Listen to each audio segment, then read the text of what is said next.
క్రీస్తునందు ప్రియమైన దేవుని వర్లారా, ధారావాహికంగా సాగే ఈ ప్రశ్నోత్తరాల కార్యక్రమానికి మీ అందరికీ స్వాగతం. క్రీస్తు వారి నామంలో కూడి వచ్చిన మీ అందరికీ, వినడానికి వేగిరపడుతున్న అనేక మందికి శుభం తెలియజేస్తున్నాను. బైబిల్ విరోధుల వెన్నువిరిచే బైబిల్ సమాధానాలను ప్రతి శనివారం ఈ శీర్షికలో ముఖ్యంగా క్రీస్తుని వ్యతిరేకిస్తున్న వారు, బైబిల్ని వ్యతిరేకిస్తున్న వారి మాడు పగలగొట్టే సమాధానాలను, వారు ఊహించని జవాబులను తెలుసుకోవడానికి, క్రీస్తు విరోధులపై ధ్వజమెత్తడానికి ప్రతి క్రైస్తవుడు యుద్ధ సన్నద్ధుడు కావాలన్న దృఢ సంకల్పంతో, అనేక మంది విశ్వాసాలను బలపరచడానికి, వారికున్న బైబిల్ ప్రజ్ఞ పెంపొందించడానికి ఈ కార్యక్రమం దోహదపడుతుందని నేను భావిస్తున్నాను. ప్రియులారా, ఈరోజు కొన్ని ఘాటైన ప్రశ్నలు మీ ముందుకు తీసుకుని రావాలని నేను భావిస్తున్నాను.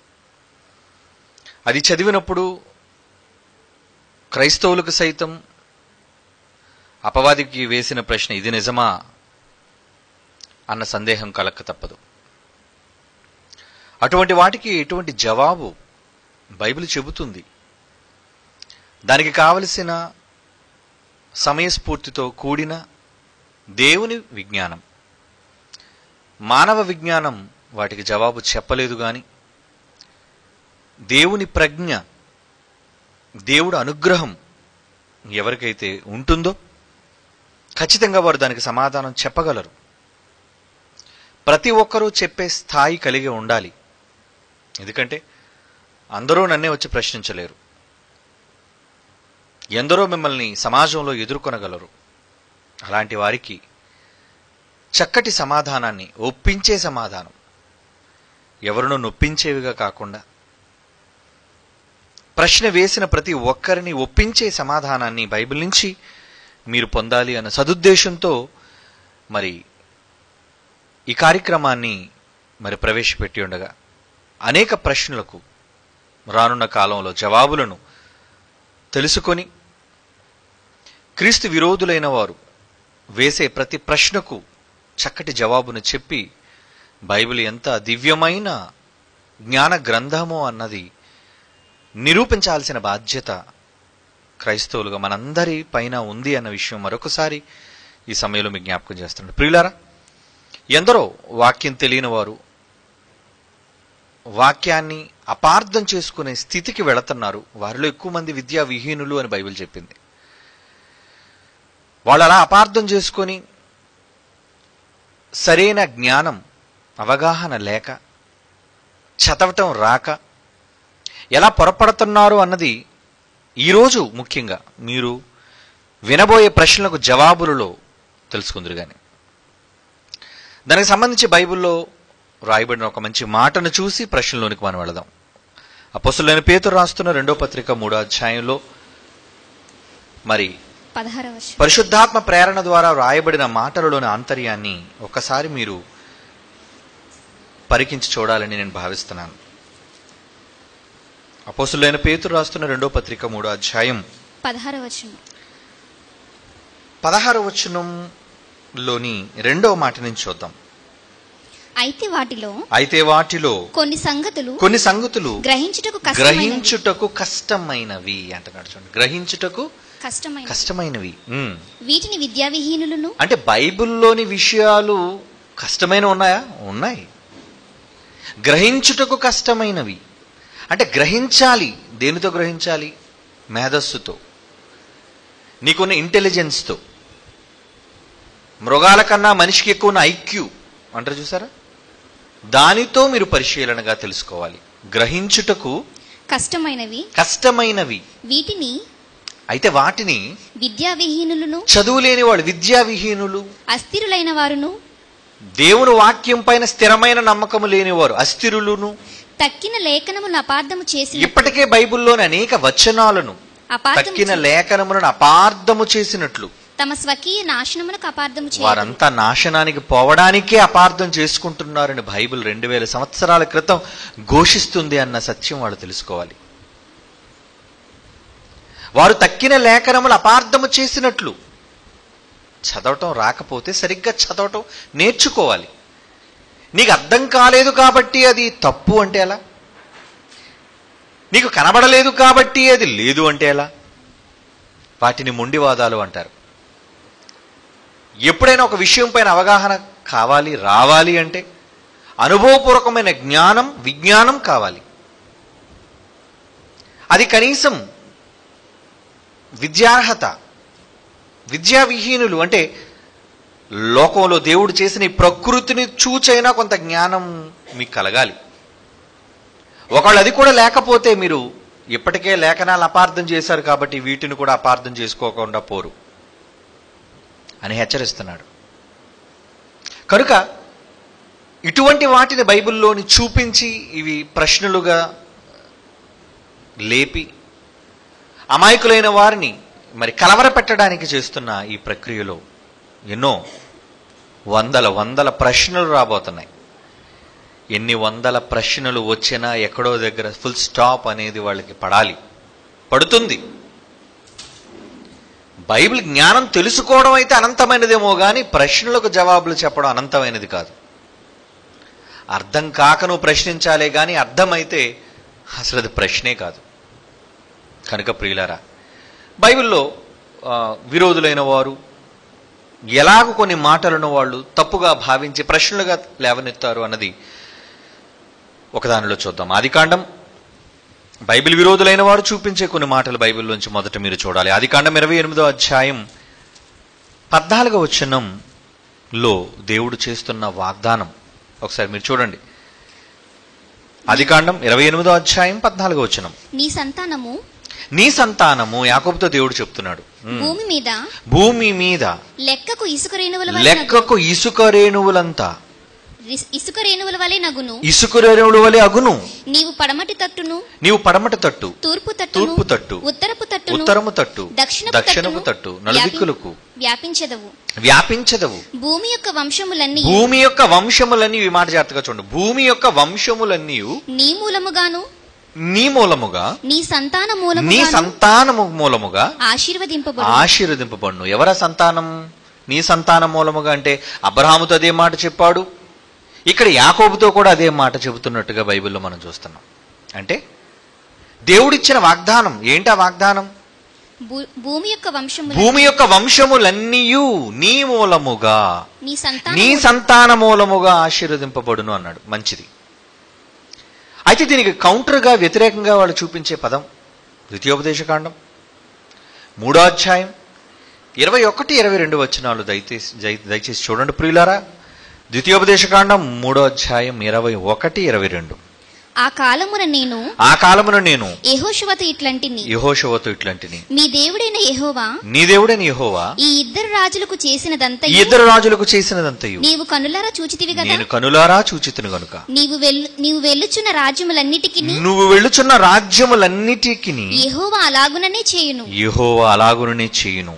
నీ దేవుడైన యెహోవా నీ పక్షముగా యుద్ధం చేయవాడు గనుక వారికి భయపడవద్దు. నీవు వెళ్ళుచున్న రాజ్యములన్నిటిలో నాశనం చేయమని ఇక్కడ చెబుతున్నాడు. అబ్రహాముకి ఏమని వాగ్దానం చేశాడు? నీ వంశము ద్వారా భూలోక వంశాలన్నిటినీ ఆశీర్వదిస్తాను అని వాగ్దానం చేసిన దేవుడు ఇక్కడ అదే ఇశ్రాయేలు జనాంగాన్ని మిగిలిన జాతుల ప్రజల యొద్దకు వెళ్ళి నీ పక్షాన నేనే యుద్ధం చేస్తున్నాను, ఇశ్రాయేలు వెళ్ళుచున్న రాజ్యములన్నిటినీ యెహోవా నాశనం చేయును. అదే 3వ అధ్యాయం 21-22 వచనాల్లో ఒకసారి మరలా ఆ మాట చదువు. ఇశ్రాయేలీయులు వెళ్ళుచున్న ద్వితీయోపదేశకాండం 3వ అధ్యాయం 22వ వచనంలో నీవు వెళ్ళు రాజ్యములన్నిటినీ యెహోవా అలాగుననే. ఏంటి అలాగుననే చేస్తున్నాడు? నాశనం. ఒక దగ్గరేమో నీ సంతానం ద్వారా భూలోక రాజ్యములన్నిటినీ దీవిస్తానంటున్నాడు, అదే ఇశ్రాయేలు జనాంగాన్ని ప్రజల యొద్దకు పంపి వంశాల దగ్గరకు పంపి వారిని నాశనం చేయిస్తున్నాడు. అంటే శాపం ఆయన ఏం చేస్తున్నాడు? ఆశీర్వాదం అన్న ముసుగులో వారిని శపించి వారిని దోచుకుంటున్నాడా?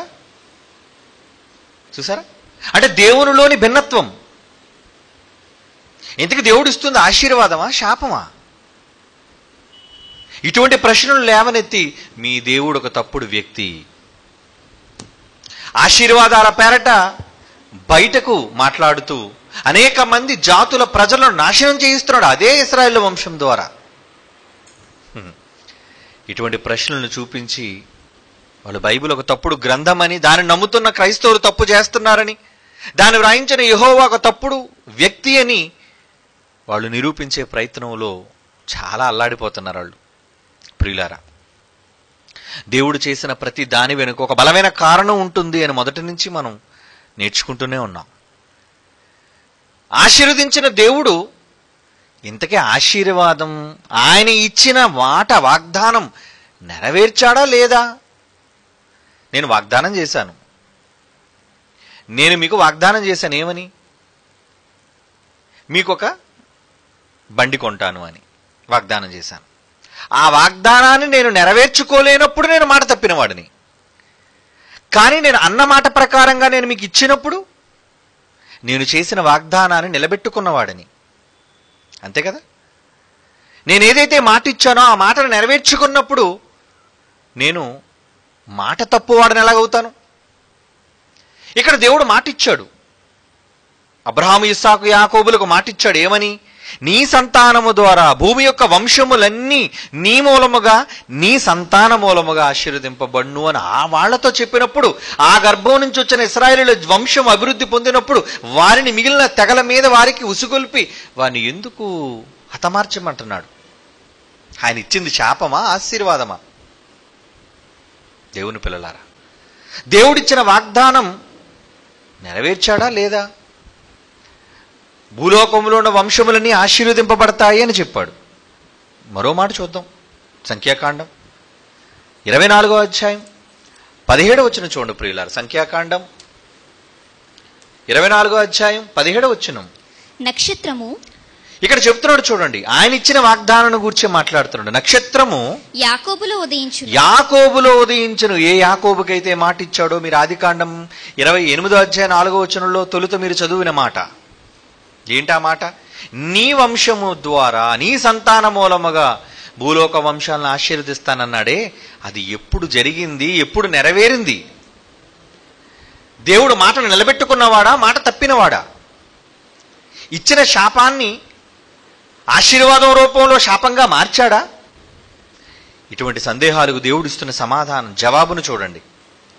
సంఖ్యాకాండం మనం చదువుకుంటున్న మాట 24వ అధ్యాయం 17వ వచనం. నక్షత్రము యాకోబులో ఉదయించును, రాజదండము ఇశ్రాయేలులో నుండి లేచును. 19వ వచనం. యాకోబు సంతానమున ఏలిక పుట్టును అంటున్నాడు చూడండి. యాకోబు సంతానములో ఏలిక పుట్టును. ఆయన వాగ్దానం చేశాడు, నీ సంతానములో నుంచే నేను ఏలికను పుట్టించబోతున్నాను. ఏలికను పుట్టిస్తే సంతానాలు ఎలా దీవించబడతాయి? ఒక మాట దగ్గరే కాదు, బైబిల్లో దేవుడు పలు చోట్ల వ్రాయించిన మాటలన్నిటినీ ఒక చోట చేర్చాలి. అప్పుడు మనకి చాలా వివరణ మనకు దొరుకుతుంది. మరొక మాట మన బైబిల్లో చూద్దాం. నీ సంతానము, నీ సంతానం అంటున్నాడే, యాకోబు నుంచి వచ్చిన నీ సంతానంలో నేను రాజుగా చేస్తాను, రాజదండం ఇశ్రాయేలులోంచి లేస్తుంది అంటున్నాడు.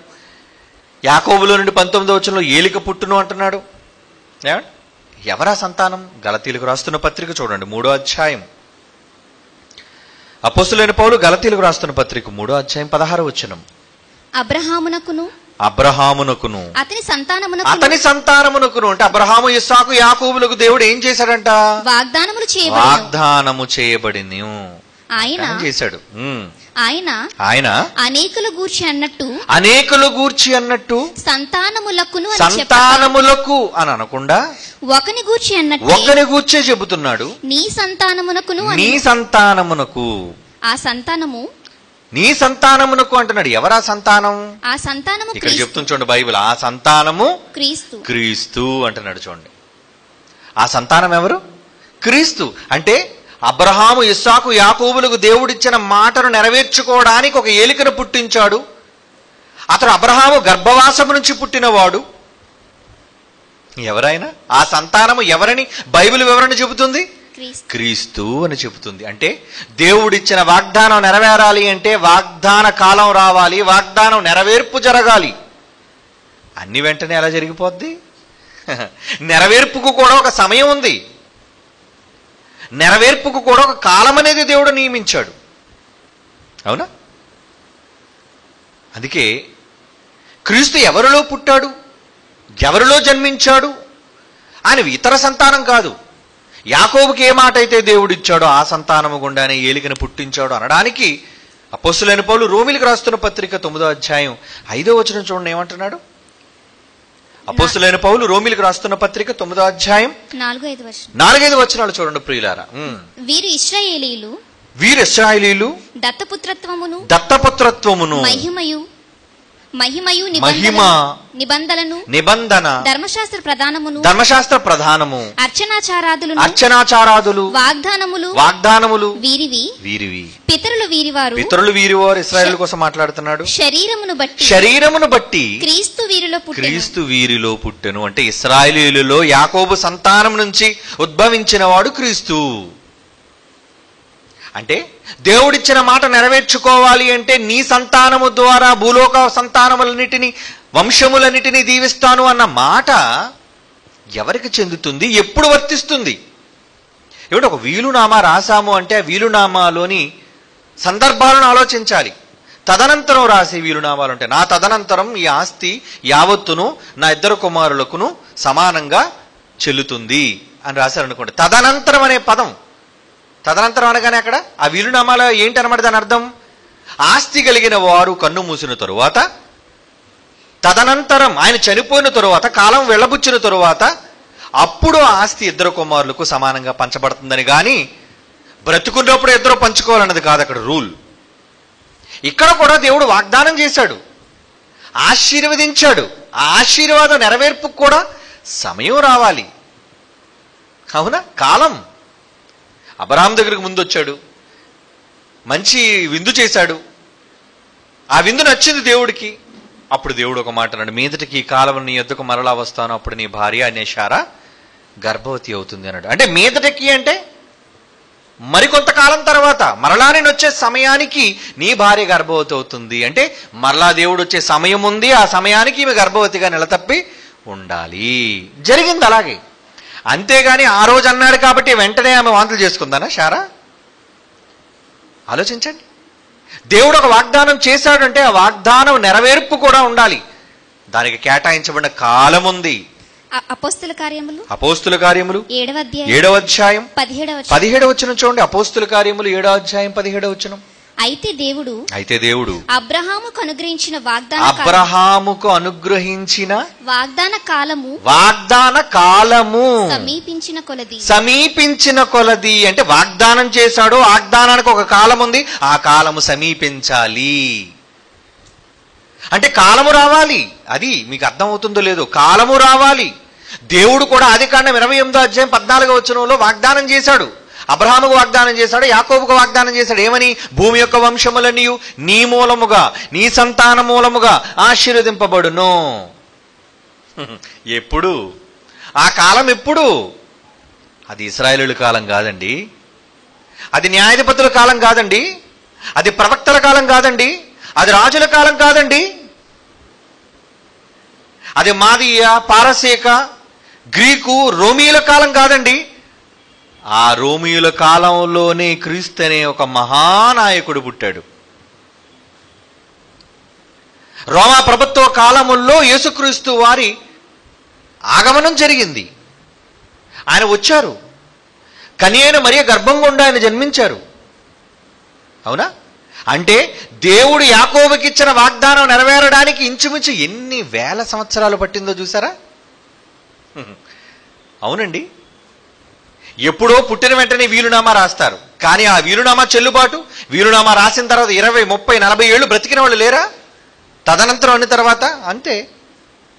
ఆయన చనిపోయినంత వరకు అది పంచుకోవడానికి కుదరదు. తదనంతరం రాశారు కనుక. లేదు అబ్బాయి మేజర్ అయినంత వరకు, అమ్మాయి మేజర్ అయినంత వరకు ఈ ఆస్తి వాళ్ళకు చెల్లదు అని రాశారు అనుకోండి, అప్పుడు అబ్బాయి 2 సంవత్సరాలు అనుకోండి, అప్పుడు మేజర్ అయిన వయస్సు వచ్చినంత వరకు, కాలము సమీపించినంత వరకు అది నెరవేర్పులోనికి రాదు.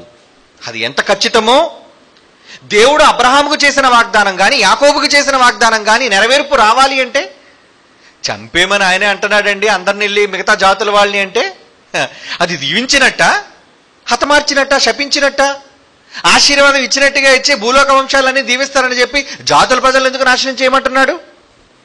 అక్కడ నాశనం చేయమనడానికి గల కారణం, ముందు ఆశీర్వాదం నెరవేర్పు కాలం. ఆయన మాటిచ్చి తప్పాడా? ఆ మాట నెరవేర్చుకున్నాడా? నెరవేర్చాడు. ఎలా నెరవేర్చాడు? అది ఇప్పుడు మనం చదువుతున్న మాట. గలతీ పత్రిక 3వ అధ్యాయం చూడండి. గలతీ పత్రిక 3వ అధ్యాయం 14వ వచనం. గలతీ పత్రిక 3వ అధ్యాయం 14వ వచనంలో పౌలు గారు అంటున్నారు ఏమని? ఆత్మను గూర్చిన వాగ్దానం, ఆత్మను గూర్చిన వాగ్దానం విశ్వాసం వల్ల మనకు లభించినట్లు, విశ్వాసము ఫలము మనకు లభించినట్లు, అబ్రహాము పొందిన ఆశీర్వచనం క్రీస్తు యేసు ద్వారా, క్రీస్తు యేసు ద్వారా. అంటే పాత నిబంధనలో చేసిన వాగ్దానం యొక్క నెరవేర్పు యేసుక్రీస్తులో ఉందన్న విషయం అన్యజనులకు, ఈ బైబిల్ విరోధులకు తెలుసా? అన్యజనులకు కలుగుటెక్కై. అన్యజనులు, నమ్మని ప్రజలు, వారు ఏ తెగవారైనా కానివ్వండి. అంటే నీ వంశము ద్వారా భూలోక వంశములన్నీ దీవిస్తాను అని దేవుడు చెప్పిన మాట యేసు వచ్చినంత వరకు నెరవేర్పు కాలేదు, అమలులో లేదు. అంటే యేసు వచ్చిన తరువాతే జరిగిందనమాట దీవెన, ఆశీర్వచనం, నెరవేర్పు. చదవండి ఆ మాట, ఎంత చక్కగా ఉందండి బైబిల్లో. గలతీ పత్రిక 3:14, అబ్రహాము పొందిన ఆశీర్వచనం క్రీస్తు యేసు ద్వారా అన్యజనులకు కలుగుటకై, అన్యజనులకు కలుగుటకై అంటున్నాడు.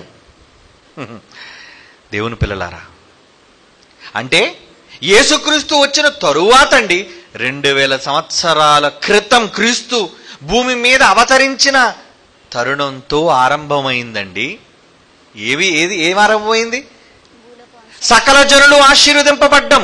ఎఫ్సి పత్రిక చూద్దాం, మంచి మాట. ఎఫ్సి పత్రిక 1వ అధ్యాయం 3వ వచనం.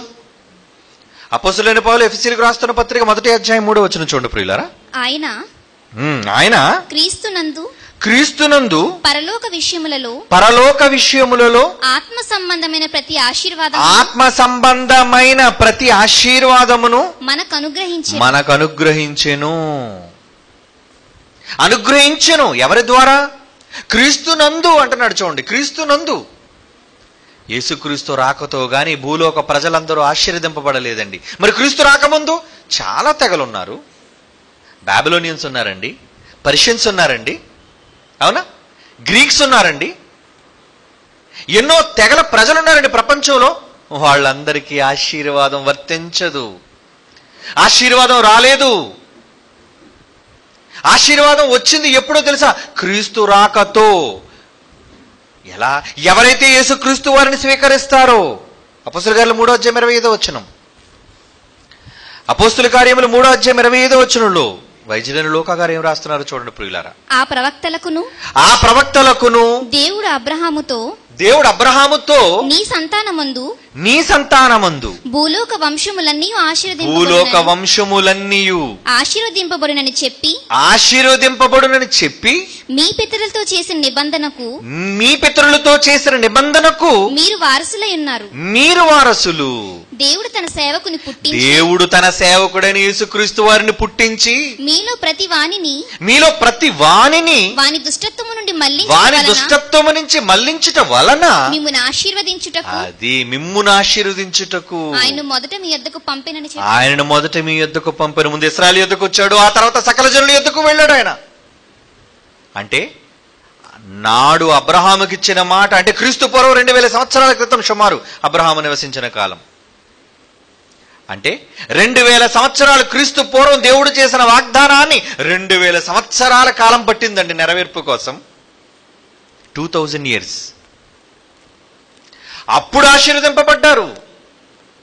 అందుకే గలతీ పత్రిక 3వ అధ్యాయం చివరి మాట చూడండి. చివరి మాట గలతీ పత్రిక 3వ అధ్యాయంలోని చివరి మాట 29వ వచనం. మీరు క్రీస్తు సంబంధులైతే ఆ పక్షమందు అబ్రహాము యొక్క సంతానమయ్యుండి వాగ్దానము చేసిన ప్రకారము వారసులై ఉన్నారు. వారసులు. మీకు కూడా వచ్చేసింది ఆ దీవెన అంటున్నాడు, మీకు కూడా వచ్చేసింది ఆశీర్వాదం అంటున్నాడు. చూడండి దేవుని పిల్లలారా, అంటే 28వ అధ్యాయంలో దేవుడు చేసిన వాగ్దానం నెరవేర్పు జరగాలి అంటే యేసుక్రీస్తు రావాలి. మరి లోపు వాళ్ళంతా దీవించబడిన వాళ్ళ? లేదు, వాళ్ళు దీవించబడిన వాళ్ళు కారు.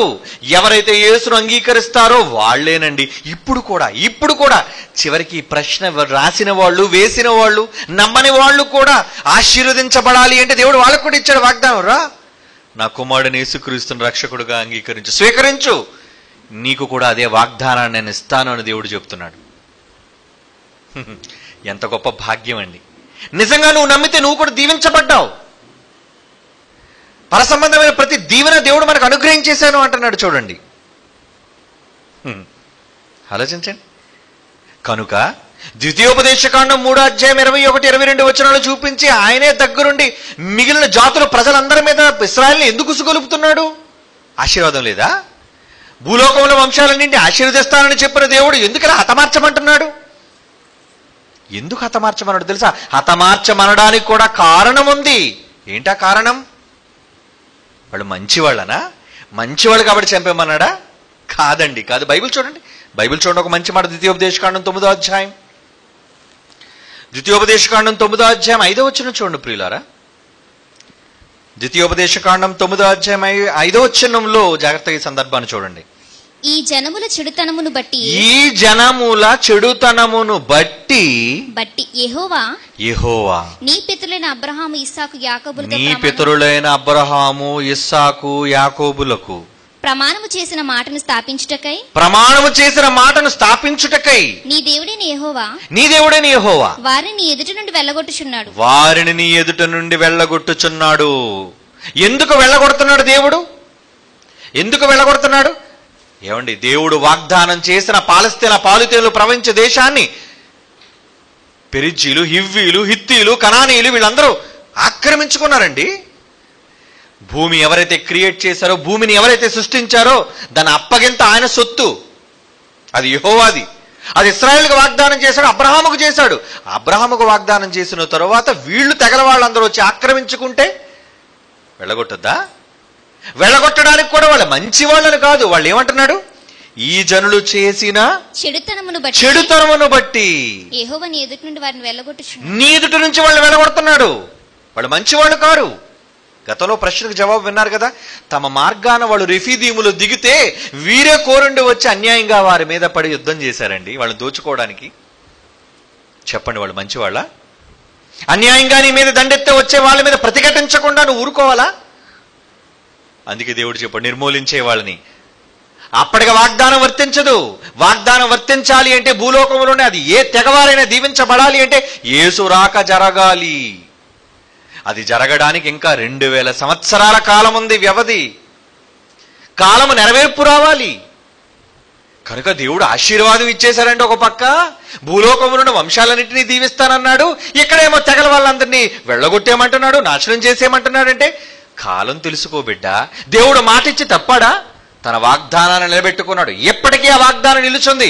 ఇప్పటికీ నీవు క్రీస్తును నమ్మగలిగితే, ఇప్పటికీ నువ్వు క్రీస్తును అంగీకరించగలిగితే నిన్ను కూడా దీవించడానికి సిద్ధంగా ఉన్నాడు దేవుడు.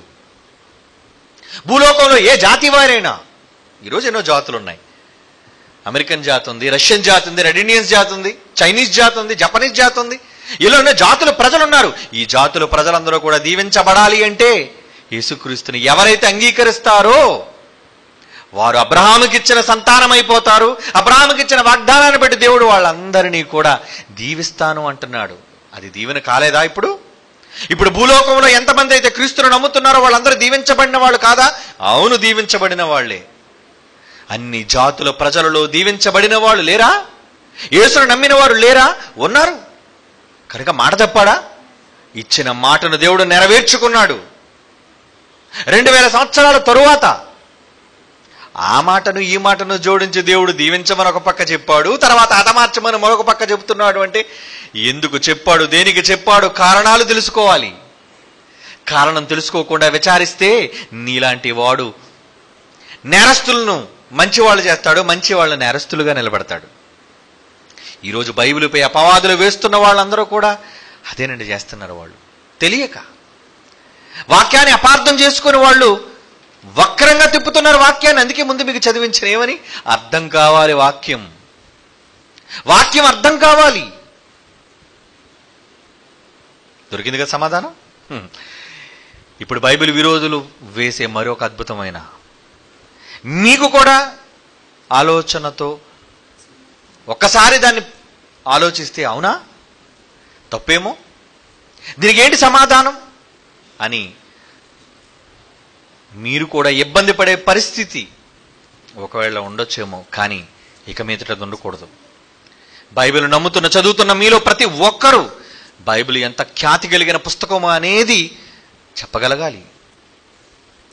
ఆ సమర్థత దేవుడు మీకు ఇచ్చాడు, అది ఆ గ్రంథంలో రాయించాడు. దాన్ని పరిశీలించి చదువుకుంటే చాలు, నీకు దేవుడు జ్ఞాన వివేకము కలిగిన మనస్సును ఇస్తాడు. ప్రతి ప్రశ్నకు జవాబును నీ చేత దేవుడు పలికిస్తాడు. ఓకే, మరొక ప్రశ్నలోనికి వెళ్తున్నాను ఇప్పుడు. చూడండి, ఒక మంచి మాట మరి బైబిల్లో దేవుడు రాయించాడు. ఏంటంటే దేవుడు భవిష్యత్తు జ్ఞాని అని. ఎందుకంటే దేవుడు సమస్తమును ఎరిగినవాడు, అన్ని కాలాల్లో ఉన్నవాడు గనుక అన్ని కాలాలను గూర్చిన అవగాహన దేవుని కలిగిన వాడు. అందుకు మొదటిగా ఒక మాట మీకు చూపించాలి అనుకుంటున్నా. ప్రకటన గ్రంథం 1వ అధ్యాయంలో చూడండి. ప్రకటన గ్రంథం 1వ అధ్యాయంలో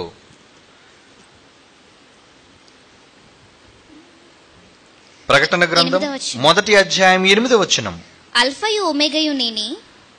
ప్రకటన గ్రంథం 1వ అధ్యాయం 1వ వచనం. అల్ఫయు 8వ వచనం. 1వ అధ్యాయం 8వ వచనం. అల్ఫయు ఒమేగయు నేనే, వర్తమాన భూత భవిష్యత్ కాలములలో ఉండువాడును నేనే అని సర్వాధికారియగు దేవుడు సెలవిచ్చుచున్నాడు అంటున్నాడు. చూడండి, అంటే ఇక్కడ మనం ఏమర్థం చేసుకోవాలి? దేవుడు భవిష్యత్తు జ్ఞానం కలిగిన వాడు, సర్వకాలాల్లో ఉన్నవాడు, అన్నిటినీ గ్రహించిన వాడు. అవునా? పేతురు రాసిన మొదటి పత్రిక చూడండి ప్రియులారా, 1వ అధ్యాయం. అపోస్తులైన పేతురు రాస్తున్న మొదటి పత్రిక 1వ అధ్యాయం 1వ వచనం. 1వ వచనంలో తండ్రి దేవునికున్న భవిష్యత్తు జ్ఞానమును గూర్చి చెబుతున్నాడు. చూడండి, పేతురు రాస్తున్న మొదటి పత్రిక 1వ అధ్యాయం ఆరంభ వచనం. యేసుక్రీస్తు అపోస్తులుడైన పేతురు తండ్రి అయిన దేవుని భవిష్యత్తు జ్ఞానమును బట్టి అంటున్నాడు. చూడండి, అంటే తండ్రి అయిన దేవునికి ఏముంది? భవిష్యత్తు జ్ఞానం. అంటే భవిష్యత్తులో ఏం జరగబోతుందో అన్నది ఆయనకు తెలుసు. భవిష్యత్తులో ఏం జరగబోతుంది అన్నది గ్రహించిన వాడు ఆయన. అవునా? సమస్తమును ఎరిగిన వాడు. ఇదే బైబిల్లో చాలా మాటలు ఉన్నాయి మనం చూడగలిగితే. మరి ప్రకటన గ్రంథం 11వ అధ్యాయం 17వ వచనం కూడా చూడగల. ఒకసారి చూడండి, ప్రకటన గ్రంథం 11వ అధ్యాయం 17వ వచనం. ప్రకటన గ్రంథం 11వ అధ్యాయం 17వ వచనం. వర్తమాన భూతకాలములలో ఉండు దేవుడైన ప్రభువా సర్వాధికారి అంటున్నాడు. చూడండి, అంటే అన్ని కాలాల్లో ఉన్నవాడు. అన్ని కాలాల్లో ఉన్నవాడు ఎవరు? దేవుడు. ఏమండి, మరొక మాట కూడా మీకు చూపించాలి అనుకుంటున్నాను. ప్రకటన గ్రంథములోని 1వ అధ్యాయం 4వ వచనం. ఇందాక 8వ వచనం చదివాం కదా, 4వ వచనం కూడా చూడండి. యోహాను ఆసియాలో ఉన్న 7 సంఘములకు శుభమని చెప్పురాయినది, వర్తమాన భూత భవిష్యత్ కాలములలో ఉన్నవాని నుండి. అంటే బైబిల్లో దేవుడికి భవిష్యత్తు జ్ఞానము ఉంది అన్న విషయం మనకు తెలుసు. ఈ మాటను చూపించి బైబిల్లో దేవుడు రాయించిన మరొక మాటను వాళ్ళు తప్పు పడుతున్నారో ఇప్పుడు మీరు చదవాలి. ఇర్మియా గ్రంథం, దయచేసి బైబిల్ తెరిచి చూడండి. ఇర్మియా గ్రంథం 32వ అధ్యాయం. ఇర్మియా గ్రంథం 32వ అధ్యాయం 35వ వచనం చూడండి ప్రియులారా. ఇర్మియా గ్రంథం 32వ అధ్యాయం 35వ వచనం. వారు తమ కుమారులను ఇక్కడ సందర్భాన్ని జాగ్రత్తగా చూడండి. దేవుడు అంటున్న మాట, వారు తమ కుమారులను కుమార్తెలను ప్రతిష్ఠింపవలెనని బెన్ హిన్నోము లోయలోనున్న బయలులకు బలిపీఠములను కట్టించిరి. అలాగూ చేయుటకు నేను వారికి ఆజ్ఞాపింపలేదు. యోదావారు పాపములో పడి ఎవరైనా ఇట్టి హేయక్రియలు చేయుదురన్న మాట నాకెన్నడూ తోచలేదు. అంటే ఇలా చేస్తారని నేను అనుకోలేదు. అనుకోలేదా? అనుకోపోవడానికి నీకు భవిష్యత్తు తెలుసు కదా. నువ్వు అనుకోలేదని మరలా అనడం ఏంటి? భూత వర్తమాన భవిష్యత్ కాలముల్లో ఉండు దేవుడు, భవిష్యత్ జ్ఞాని అయిన దేవుడు ఏం మాట్లాడుతున్నాడు ఇక్కడ? చదవండి మరలా ఆ మాట. ఇర్మియా గ్రంథం 32వ అధ్యాయం 35వ వచనం. వారు తమ కుమారులను కుమార్తెలను ప్రతిష్ఠింపవలెనని బెన్ హిన్నోము లోయలోనున్న బయలునొక బలిపీఠములను కట్టించిరి. ఇశ్రాయేలు చేశారు. బయలును ఒక దేవతను ఏర్పాటు చేసుకొని దానికి బలిపీఠాలను కట్టించి ఆ బలిపీఠాల మీద ఏం చేస్తున్నారట వీళ్ళు? ఏం చేస్తున్నారట? తమ కుమారులను కుమార్తెలను ప్రతిష్ఠిస్తున్నారట దేవతకి. బయలన్న దేవతకు ప్రతిష్ఠిస్తున్నారట. ఎక్కడది? బెన్ హిన్నోము లోయ. అలా బలిపీఠములు కట్టించి అలాగూ చేయుటకు నేను వారికి ఆజ్ఞాపించలేదు. నేనైతే చెప్పలేదు. నేను చెప్పలేదు ఎప్పుడు అలాగ జరగాలని. యూదావారు పాపములో పడి ఎవరైనాను ఇట్టి హేక్రియలు చేయుదురన్న మాట నాకెన్నడూ తోచలేదు. అయ్యో, నా మనస్సుకు రాలేదే యోధా వాళ్ళు ఇలా చేస్తారని. అర్థమైందా మీకు? నీకు రాలేదా మనసులో? నీకు భవిష్యత్తు జ్ఞానం తెలుసు కదా. యోధావారు అలా పొరపాటు చేస్తారని నీకు ఎందుకు తెలీదు? భవిష్యత్తు జ్ఞానం అని దేవుడు బైబిల్లో తాను భవిష్యత్తు జ్ఞానం కలిగిన వాడని చెప్పుకొని ఇలాగూ యోధావారు చేస్తారని ఎప్పుడూ నా మనస్సుకు తోచలేదు అని దేవుడు అంటున్నాడు. అంటే దేవుడుకు భవిష్యత్తు జ్ఞానం లేనివాడు, జరగబోయేది తెలుసుకోలేనంత అసమర్థుడు దేవుడు. ఆయనకు అసలు భవిష్యత్తు జ్ఞానమే లేదు. భవిష్యత్తు జ్ఞానం లేనివాడు దేవుడు ఎలాగవుతాడు? చూసారా, బైబిల్లో ఒక దగ్గర దేవుడు భవిష్యత్ జ్ఞాని అని చెబుతూ మరొక దగ్గర దేవుడు జరగబోయే భవిష్యత్తును ఇలా జరుగుతుందని నాకు తోచలేదని దేవుడే స్వయంగా అంగీకరిస్తున్నాడు. అంటే మీ దేవునికి భవిష్యత్తు తెలియదు కనుక బైబిల్ తప్పు అని మాట్లాడుతున్నారు. చూసారా? మీకైతే ఏమనిపిస్తుంది? అవును కదా, దేవుడికి తెలీదా? భవిష్యత్తు జ్ఞానం తెలిసినవాడు కదా, సమస్తమును గ్రహించినవాడు కదా. మాట నా నోట రాక మునుపే, ఇంకా చాలా మాటలు తెలుసు మనకు బైబిల్లో. తలంపు నీ మనస్సులో ఉన్నప్పుడే అప్పుడే దేవుడు సమస్తమును ఎరిగినవాడట కదా. అవునా? ఉందా లేదా? కొంచెం మనం బలపరచడానికి ఆ మాట కూడా చూద్దాం. 139వ కీర్తన చదవండి ఆ మాట. 139వ కీర్తనలో దేవుడు అంటున్న మాట, ఈరోజు అనేక మంది విరోధులైన వాడు. ఏమండి, వాళ్ళు వీధిలోని గల్లీలోని బచ్చేవాళ్ళు మొదలుకొని తామేదో కొమ్ములు తిరిగిన వాళ్ళు, జ్ఞానులు గనులు అనుకుంటున్నా, లోకం అనుకుంటున్న మేధావులైన వారు చెప్పుకున్న మాటలండి ఇవన్నీ. 2వ వచనం 4వ వచనం 139వ కీర్తన 139 కీర్తనలోని 2వ వచనం 4వ వచనం దేవుడు భవిష్యత్తు జ్ఞానాన్ని గురించి ఏం చెప్తున్నాడు చూడండి. నాకు తలంపు పుట్టక మునుపే నీవు నా మనస్సునే గ్రహించేస్తున్నావే. 4వ వచనం యెహోవా మాట నా నాలుకకు రాక మునుపే అది నీకు పూర్తిగా తెలుసు అంటున్నావే. మరి యోధా వాళ్ళు తప్పు చేస్తారని నీ మనసుకి ఇప్పుడు తోచలేదా? ఏంటిది? నీవు భవిష్యత్తు జ్ఞానం ఎరిగిన దేవుడు కావా? నీకు తెలీదా? ఇలాగూ యెహోవా దేవుణ్ణి, జీవం కలిగిన దేవుణ్ణి హేళన చేస్తున్న ఈ మూర్ఖ ప్రపంచానికి చెప్పే జవాబు ఏంటి? చెప్పాలి క్రైస్తవులు. ప్రతి క్రైస్తవుడు జవాబు చెప్పేవాడుగా ఉండాలి. ఇది తెలుసుకోవాలి అంటే మొదట మరలా చెప్తున్నానండి, జ్ఞానం, అనుభవ జ్ఞానం కావాలి.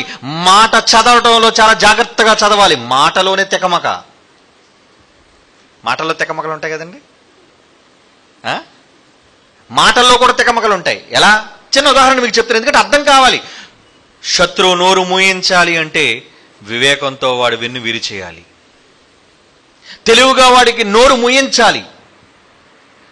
బైబిల్లో ఒక మాట రాయబడిందంటే అక్షర సత్యం, శిలాశాసనం. అది మారడానికి వీల్లేదు.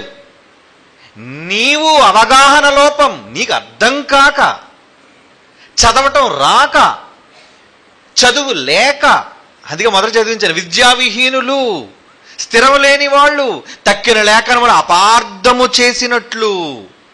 ఈరోజు కూడా ఈ దౌర్భాగ్యులైన వాళ్ళు బైబిల్లోని ఆ మాటలను చూపించి అపార్థం చేసుకుంటున్నారు. దేవుడు అన్నాడు. అలాగని ద్వితీయోపదేశకాండంలో మనం ఇర్మియా గ్రంథంలో 32వ అధ్యాయం 35వ వచనంలో రాయబడిన మాట తప్పు కాదు, అక్షర సత్యం, నిజం. అది ఎలా తప్పు అవుతుంది? తప్పు కావడానికి వీల్లేదు. దాన్ని చదవటంలో నువ్వు తేడా చేస్తున్నావు. ఆ మాటలోని భావాన్ని నువ్వు గ్రహించలేకపోతున్నావు. ఎందుకంటే అక్షరం అక్కడే ఉంటుంది, కానీ నీకు అర్థం కాదు. ఒక చిన్న ఉదాహరణ మీకు చెప్తాను. అబ్రహాము భార్య శారా మీకు తెలుసు. ఆమె చనిపోయింది. ముందుగా చనిపోయిన తర్వాత అబ్రహాము ఎలియాజరుని పంపిస్తాడు. నాయనా, నా బంధువుల దగ్గరికి వెళ్ళు, అక్కడికి వెళ్ళి నువ్వు ఒక మంచి అమ్మాయి, యెహోవా నీకు చూపించిన అమ్మాయి నువ్వు తీసుకొని రా, నా కుమారుడైన ఇస్సాకు భార్యగా, అది రెబ్కా కోసం.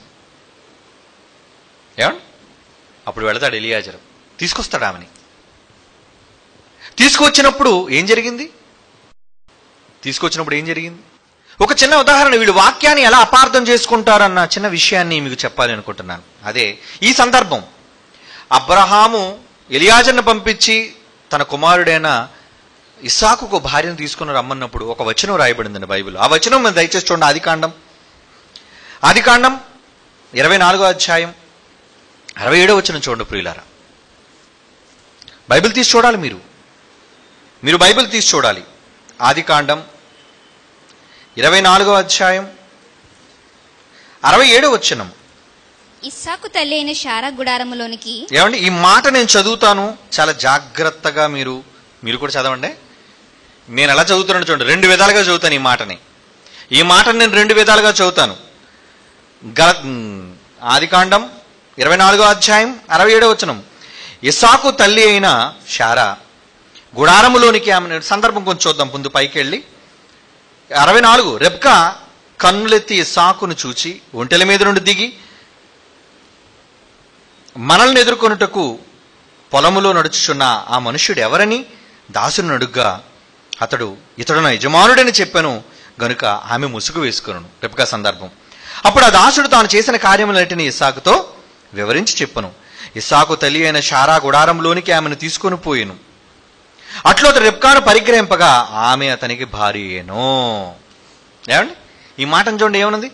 ఇస్సాకు తల్లి అయిన శారా గుడారములోనికి ఆమెను తీసుకొని పోయెను. ఎవరు తీసుకెళ్లారు గుడారంలోనికి? ఎవరు తీసుకెళ్లారు?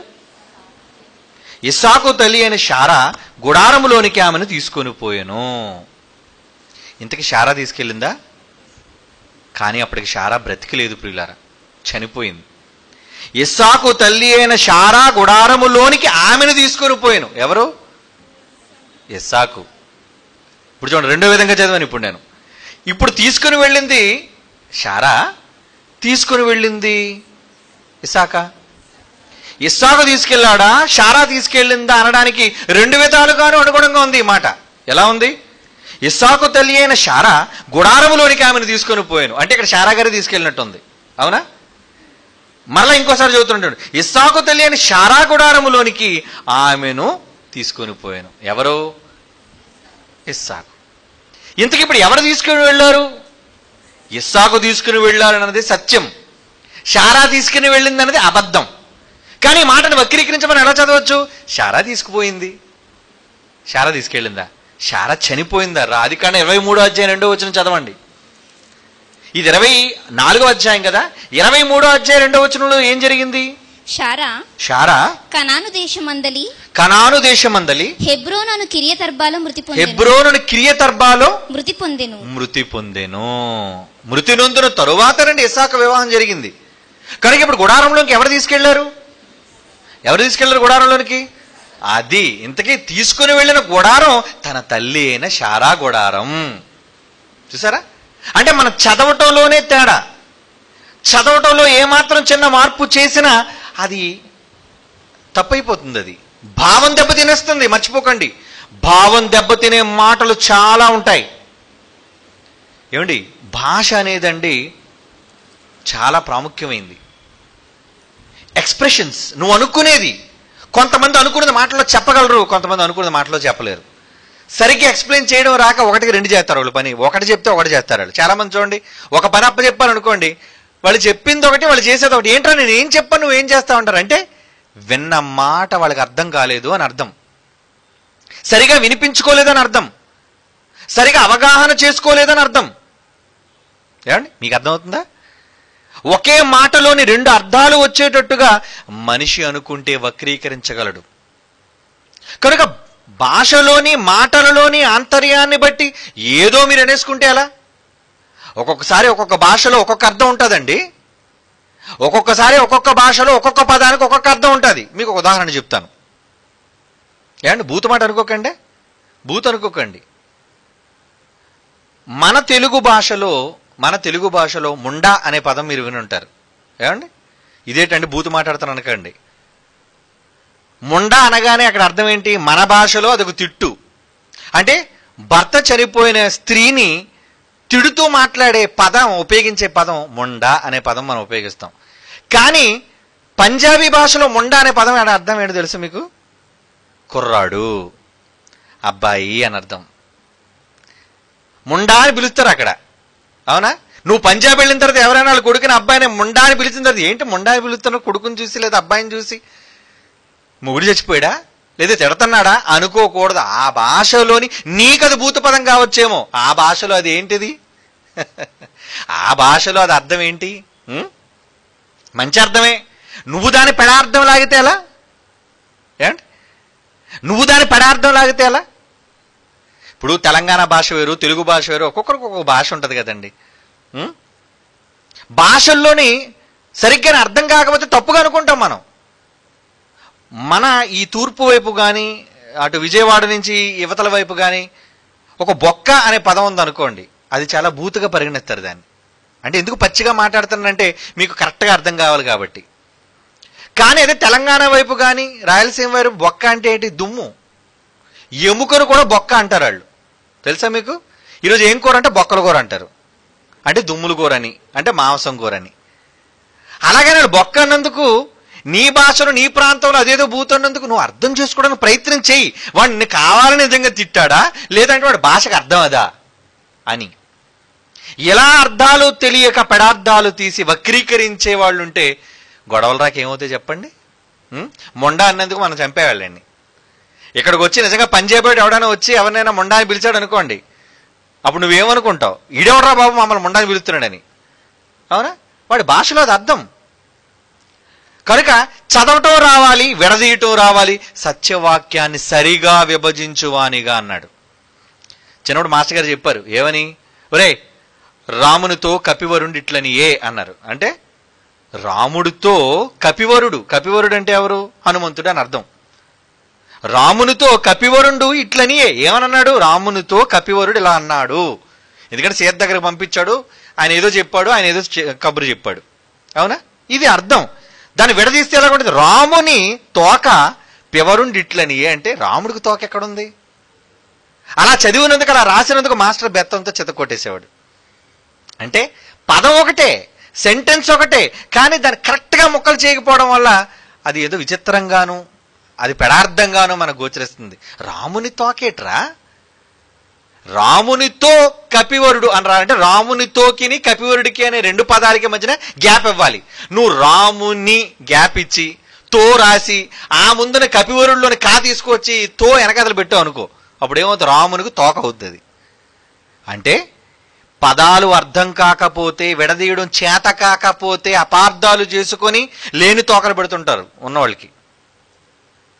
బైబిలులో కూడా ఇదంతా నేను ఎందుకు ఉదాహరణగా చెప్పాను అంటే, బైబిలులో కూడా రాయబడిన పదాలలోని అక్షరాలలోని అర్థాన్ని, గూఢార్థాన్ని కూడా నువ్వు తెలుసుకోవాలి. దేవుడికి భవిష్యత్తు జ్ఞానం తెలుసు కదండి. భవిష్యత్తు జ్ఞానం తెలిసిన వాడు ఇర్మియా గ్రంథంలో ఎందుకో బాధపడిపోతున్నాడు. ఆయన ఏమని బాధపడిపోతున్నాడు? అవును, ఏమని బాధపడిపోతున్నాడు? చూద్దాం ఒకసారి ఇర్మియా గ్రంథం చదవండి. ఇప్పుడు చదవండి. ఇది మీకు అర్థమైతే కానీ ఈ మాట మీకు అర్థం అవదు. 32వ అధ్యాయం 35వ ప్రవక్త అయిన ఇర్మియా ద్వారా దేవుడు రాయిస్తున్న మాట. ఇర్మియా గ్రంథం 32వ అధ్యాయం 35వ వచనం. ఇక్కడ దేవుడు బాధపడిపోతున్నాడు. ఎవరినైతే ఇశ్రాయేలు జనాంగాన్ని తన జనంగా అనుకున్నాడో వాళ్ళకి దీవెనలు ఇచ్చాడు, వాగ్దానాలు ఇచ్చాడు, నిబంధన ఇచ్చాడో వాళ్ళు జీవం కలిగిన దేవుణ్ణి విడిచిపెట్టి ఎవరో లేని బయలు దేవతకు మొక్కి తమ పిల్లల్ని, కుమారులను, కుమార్తెలను దానికి ప్రతిష్ఠించి బలిపీఠాలను కడుతున్నప్పుడు ఆవేదనకు గురైన తండ్రి మాట్లాడుతున్న మాటలండి. ఏమని మాట్లాడుతున్నాడు? వారు తన కుమారులను, కుమార్తెలను ప్రతిష్ఠింపవలెనని బెన్ హిన్నోము లోయలో బయలులకు బలిపీఠములు కట్టించి అలాగూ చేయుటకు నేను వారికి ఆజ్ఞాపించలేదు, నేను చెప్పలేదు, నేను చేయమని చెప్పలేదు. యోదావారు పాపములో పడి ఎవరైనా ఇట్టి హే క్రియలు చేయుదురన్న మాట నాకెన్నడూ నువ్వు తోచలేదు. వీళ్ళు చేస్తారని అనుకోలేదని కాదు, అక్కడ నువ్వు చదివే ఆలోచన అలా ఉంది. ఏమండి, మీరు కూడా చదివితే అలాగే ఉంది కదా. వీళ్ళు ఇలా చేస్తారని నేను అనుకోలేదు. నువ్వు అనుకోలేదు, అనుకోకపోతే నీకు భవిష్యత్ జ్ఞానం ఏముంది? నువ్వు అనుకోలేదు, అనుకోవాలి, నువ్వు నీకు తెలియాలి వాళ్ళు చేస్తారని. అవును, దేవుడికి తెలుసు వాళ్ళు చేస్తారని. మరి నాకు తోచలేదు అంటున్నాడు ఏంటి? ఇంకో మాట కూడా చూద్దాం, బైబిల్లో ఇంకో మాట కూడా చూద్దాం అదే సందర్భాన్ని గురించి. అదే ఇర్మియా గ్రంథం 7:31 ఏమన్నాడు చూడండి.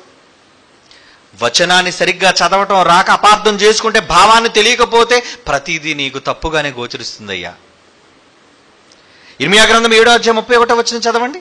నేను ఆజ్ఞాపించని క్రియను, నేను వద్దన్న పనిని, నాకు తోచని క్రియను వారు చేసి ఉన్నారు.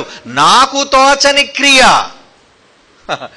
నా మనస్సులో ఎప్పుడూ కూడా ఇలా చెయ్యాలని నేను అనుకోలేదు. నాకు తోచని క్రియ, నేను చెయ్యకూడని క్రియ. నీకు అర్థమవుతుందో లేదో? మరలా చదువుతున్నాను చూడండి. నేను ఆజ్ఞాపించని క్రియను, నాకు తోచని క్రియను వారు చేసి ఉన్నారు. ఏం చేశారట వాళ్ళు? అగ్నిలో తమ కుమారులను, తమ కుమార్తెలను దహించుటకు బెన్ హిన్నోము లోయలో తోఫెతునందు బలిపీఠములు కట్టి ఉన్నారు. అదే బెన్ హిన్నోము కోసం మాట్లాడుతున్నాడు చూడండి. అదే బలిపీఠాల కోసం మాట్లాడుతున్నాడు చూడండి. అంటే ఇంకొక దేవతని, దానికి మొక్కుబళ్ళు ఇవ్వాలి అని నేనే ఏ రోజు అలాగ అనుకోలేదు, నాకే ఏ రోజు అలాగ అనిపించలేదు. ఏమండి, ఒరే నువ్వు నా స్థానంలో ఉండి ఆలోచించరా? నువ్వే నా స్థానాల్లో ఉంటే నువ్వు అలా చేయగలవా? ఏమండి, ఒకడు పెద్ద కత్తి పట్టుకొని తల్లిని కరకరకరక నరికేశాడండి. అవునా? నరికేసినప్పుడు ఇంకొకడు వచ్చి మాట్లాడుతున్నాడు తల్లి మీద ప్రేమను. రే, అసలు నీకు కన్న తల్లిని కత్తితో పెట్టి నరకాలని ఎలా కలిగిందిరా నీకు ఆలోచన? నాకెప్పుడు అలా కలగలేదురా, నాకెప్పుడు అలాంటి ఆలోచన రాలేదురా. అర్థమవుతుందో అనుకుంటాను ఇప్పుడు మీకు. దేవుడు చెప్పిన మాటలను ఆంతర్యం తెలియక కాదు, నువ్వు అనుకున్నట్టు ఏ రోజు నాకు కలగలేదు కదా. ఎవరో బలిపీఠాలు కట్టాలని, ఎవరికో మొక్కాలని నాకు తోచనిది నీకెందుకు చేయాలనిపించిందిరా బుద్ధిహీనుడా? నాకు చెయ్యకూడనిది, అసలు నేనెప్పుడు తండ్రిని కదా, నా నుంచి మీరు పుట్టారు, నేనెప్పుడు అలా చేయలేదే. నేనెప్పుడు ఎవరినో దేవుడని నేను కొలవలేదే. నేనే దేవుడిని అని చెప్పాను, నన్నే పిలవండి అని అన్నాను, నన్నే కొలవండి అని నేను చెప్పాను. నా మనస్సుకు తోచని దానిని మీకెలా తోచింది మీ మనస్సుకు? అది దాని ఆంతర్యం. నాకు ఆలోచన రాని దానికి మీకెందుకు ఆలోచన వచ్చింది? నా పిల్లలేనా మీరు? ఏమండి, దేవుడు అన్నిటినీ పెట్టాడండి, అన్నిటినీ పెట్టాడు. అందులో ఆరోగ్యకరమైనవన్నీ తినమన్నాడు. ఏమండి, ఈ మధ్యన ఒక వీడియో చూశానండి, ఎవరో వాట్సాప్లో పంపించారు. వాడు కుక్కను కట్టాడు కర్రకి. ఈ మధ్యన మీలో కూడా కొంతమంది చూసే ఉంటారు. విపరీతంగా దాన్ని కొట్టేశాడు, దాన్ని కోసాడు, దాని రక్తం తాగెత్తనాడాడు. అవునా? కుక్కని కళ్ళెదురుకుండా కొట్టి చంపి దాని రక్తాన్ని తాగడం, అసలు ఈ ఆలోచన ఎలా వచ్చిందిరా నీకు? నువ్వు మనిషివేనా? అలా చేసేవాళ్ళు ఉన్నారు.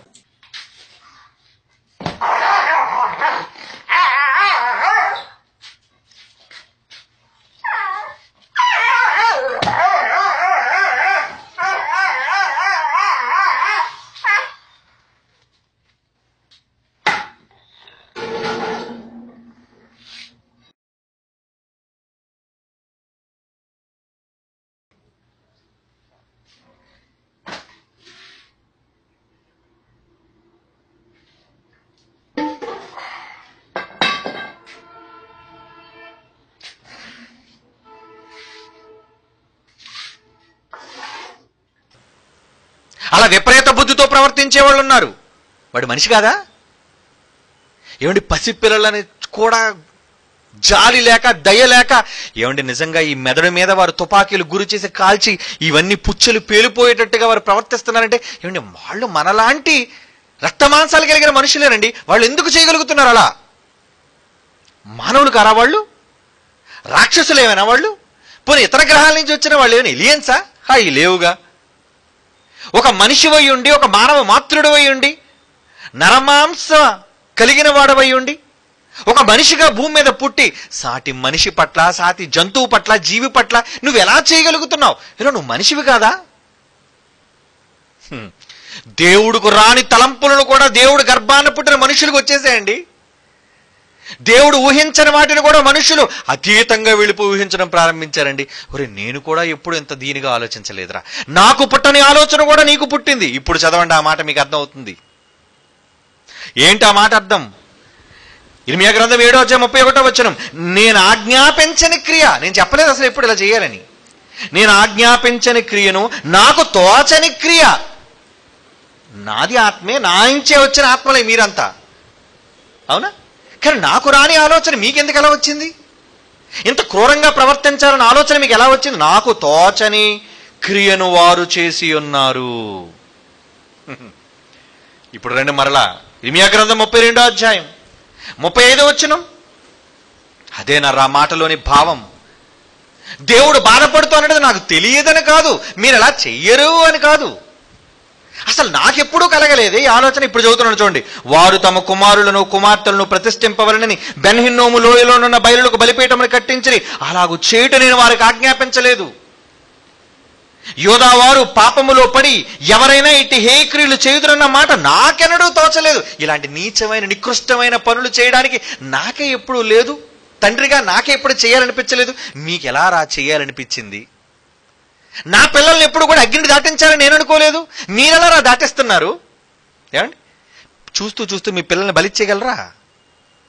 ఏమండి, చూస్తూ చూస్తూ మీ పిల్లల్ని దారుణంగా హింసించి కొట్టి చంపేయగలరా మీరు? ఒక తండ్రిగా మీరు చేయలేరండి. కానీ వేరొకటి తండ్రిగా అది చేస్తున్నాడంటే, తన గర్భాన పుట్టిన తల్లే తన బిడ్డను కోస్తుందంటే, నరుకుతుందంటే అలా చూసి ఏమనాలి? నువ్వు తల్లివేనా? అసలు నువ్వు తండ్రివేనా? నీకు ఈ మనసు ఎక్కడి నుంచి వచ్చింది? నువ్వు అందరిలాంటి తల్లివి కాదా? నువ్వు అందరిలాంటి తండ్రివి కాదా అంటారే. దేవుడు కూడా అదే మనస్తాపంతో చెబుతున్న మాట ఇది. ఆయన మాటలోని ఆంతర్యాన్ని గ్రహించండి. భవిష్యత్తు తెలియక కాదు, చెట్టు వేస్తాడు, తర్వాత తింటారని అంతా తెలుసు, వీళ్ళు తప్పులో పడతారని తెలుసు, తన కుమారుని పంపాలని తెలుసు, ఆ తర్వాత రక్షించాలని తెలుసు, తర్వాత తన ఎద్దుకు చేర్చుకోవాలని తెలుసు. కానీ ఆయన బాధతో అంటున్న మాట ఏంటో తెలుసా? ఇప్పుడు మరలా చదువుతున్నాను చూడండి. వారు తమ కుమారులను కుమార్తెలను ప్రతిష్ఠింపవలనని బెన్ హిన్నోము లోయలోనున్న బయలునకు బలిపీఠము కట్టించిరి, ఇలాగు చీటకు నేను వారికి ఆజ్ఞాపించలేదు. యోధా వారు పాపములో పడి ఎవరైనా ఇట్టి హేక్రియలు చేయుదురన్న మాట నాకెన్నడూ తోచలేదు. మీరెవరూ లేనప్పుడు, మిమ్మల్ని ఎవరిని పుట్టించలేనప్పుడు నా పిల్లల్ని ఇంత క్రూరంగా చంపాలన్న ఆలోచన తండ్రిగా నాకే రాలేదురా. మీకేంటో ఇలాంటి దౌర్భాగ్యపు ఆలోచన వచ్చింది? నాకు కలగని ఆలోచన మీకు వచ్చింది. ఎవరో మీకు నేర్పించారు. నాకు తట్టని యోచన మీకు వచ్చింది. అర్థమైందా మీకు ఆ పదం యొక్క భావం? దీన్ని నువ్వు వక్రీకరించి దేవుడికి భవిష్యత్తు తెలుసు అని అంటున్నారు. ఇంకొకలా చదివారు చూసారు, వీడెలాగా అర్థం చేసుకున్నాడు, వీడెలాగా తప్పుగా అర్థం చేసుకున్నాడు. బైబిల్ను తప్పు పట్టడానికి చదివాడు కనుక దాన్ని ఏ విధంగా చదువుతున్నాడు చూడండి. చేయుటకు వారికి ఆజ్ఞాపించలేదు, యోధావారు పాపంలో పడి ఎవరైనా నీటి ఏ క్రియలు చేయుదురన్న మాట నాకెన్నడూ తోచలేదు, నాకెప్పుడూ తెలియలేదు, నాకెప్పుడూ కూడా గుర్తు రాలేదు. వీడు ఈ భావంతో చదివాడు వాక్యాన్ని. కానీ దాని యొక్క అసలు భావం అది. దాన్ని సమర్థించే మరొక మాట ఉంది ఇర్మియా గ్రంథంలో. మరి ఆ మాటను చూస్తే తండ్రి యొక్క మనోవేదన నీకు అర్థం కావడం లేదా? నాకు తోచంది నీకెలా తోచిందిరా అన్నదే అర్థం అక్కడ. అంతేగాని నాకు తెలియదురా నువ్వు ఇలా చేస్తావని కాదు. అది శరీర సంబంధమైన తండ్రి అంటాడు, ఒరే నువ్వు ఎంత పని చేస్తావని నేను అనుకోలేదురా అని అంటాడు ఒక తండ్రి.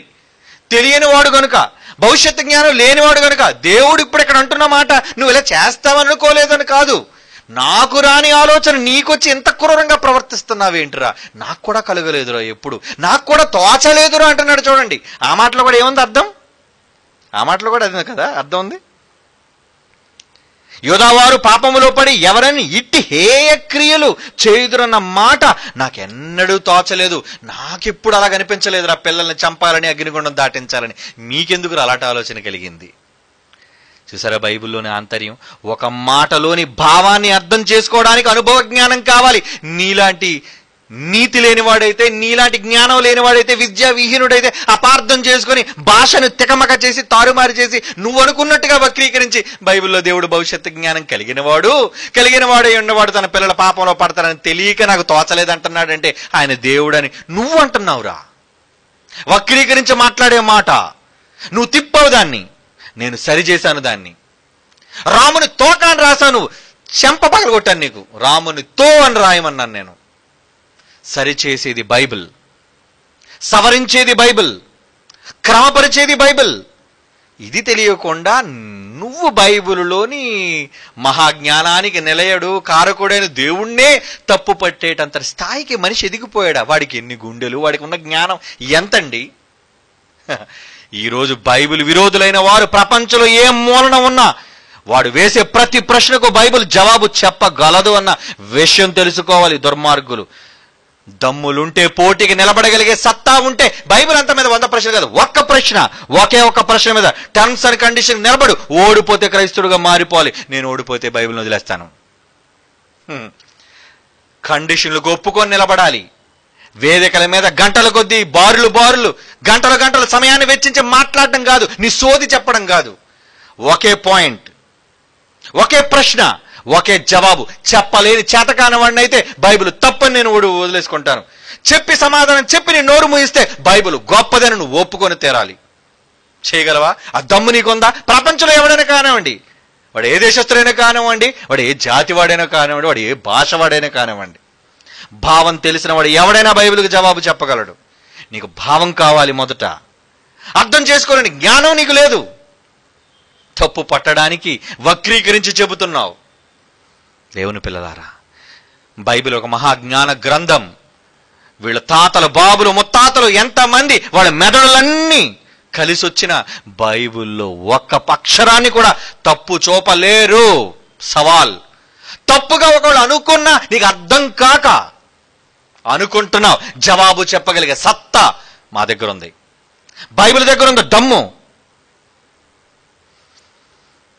వచ్చేవారం మరిన్ని ప్రశ్నలు చాలా ఉన్నాయండి. బుర్ర తిరిగిపోయే ప్రశ్నలు. ఏంటి ప్రశ్నలు ఎలా ఉన్నాయి? వచ్చేవారు మరిన్ని మంచి ప్రశ్నలతో సమాధానాలు తెలుసుకుందాం. కళ్ళు మూసుకొని ప్రార్థన చేసుకుందాం. పరిశుద్ధుడు అయిన తండ్రి, దేవా, మీరిచ్చిన జ్ఞానం అమోఘమైనది, మహాసారమైనది తండ్రి.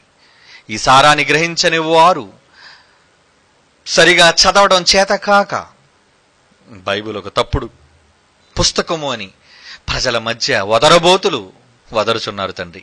అట్టి వాళ్ళు నోరు మూయించడానికే తండ్రి మీరు మమ్మల్ని లేవనెత్తారు. అందుకు మాకు జ్ఞానాన్ని ఇవ్వండి, మెలకువలు ఇవ్వండి, సమయస్ఫూర్తినివ్వండి. శత్రువును సునాయాసంగా గెలవగలిగే స్ఫూర్తిని మాకు అందించండి.